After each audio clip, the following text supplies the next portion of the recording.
the point that Dana made around complex rules to avoid corruption versus absorption is a very important thing, right? Because we have seen a lot of under-absorption of EU funds, even in countries that desperately needed it, in the middle of the debt crisis in the 2010s, right? When public investment was collapsing from domestic sources, and yet you saw a number of countries which had an absorption rate that was absolutely pitiful. I mean, 50%, and so on. So you need to think about these two different dimensions. And to some extent, the fact that particularly in cohesion policy, there was the notion of co-financing introduced, right?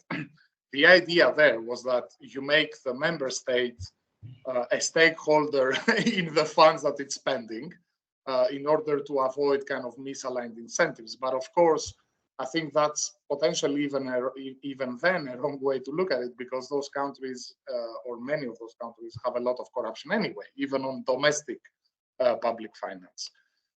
So I don't think that adding constant layers of bureaucracy on everything is going to necessarily solve the problem, because I think it's more a matter of implementation. However, I do think that at the level of the Commission and of existing financial instruments, there are things you can reform. Like, for example, the do no significant harm screenings, right? It was the first time it was piloted, were extremely poor. It was essentially a checklist, very simplistic, and it didn't essentially avoid, all negative environmental impacts. So that's something that can be improved. Climate mainstreaming methodologies can be improved at the EU level for sure, and that's something where the Commission holds the cards. Now, in terms of new instruments, existing instruments, and all these debates, I mean, of course, there is an issue of misspending and so on. But I would say there is equally a myth, and that's the opposite extreme of the spectrum, where people say, okay, we don't need more funds and so on. The reality is we do have a huge green investment gap, right, which is about 1.8 trillion. So even if we assume that all member states spend EU funds perfectly, like in an exemplary way, with very good climate tagging methodologies, etc., you still end up with a massive green investment gap. And essentially, to fill that gap, we need actions at multiple levels. I mean, we do need to improve the use of existing funds. We potentially need new funding instruments on top at some point, not immediately, but at some point. But then we also need something that Dana touched upon, the alignment of other instruments. So we need the alignment of domestic public instruments. As Dana said, we can't afford to be moving in different directions, right? At national level, we provide fossil fuel subsidies, and then at EU level, we're trying to do something else.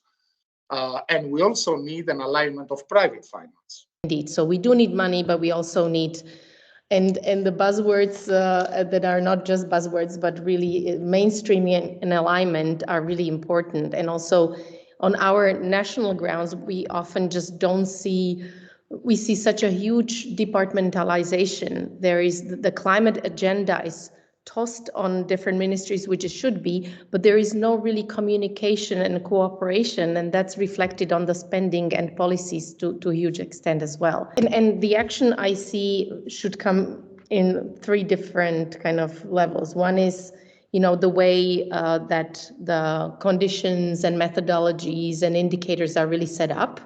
There are deficiencies, as Oliver was mentioning. Then how they're monitored, more capacities, more diligency, both on EU as well as national level, more involvement of experts. This is what we keep on talking about a lot. I mean, this is part of the goal of our projects, to actually really improve the monitoring on the national level, and the engagement of different stakeholders. So that's a second. And then the consequences and consequentiality of not really doing for our governments not really doing what they should be doing. So I guess there we on one hand would like to really see the Commission to be strict, and on the other hand we actually probably need some training, because we see our government officials really being hopeless to some extent. And yeah, we keep telling them this. So it's not that I'm gossiping behind their backs.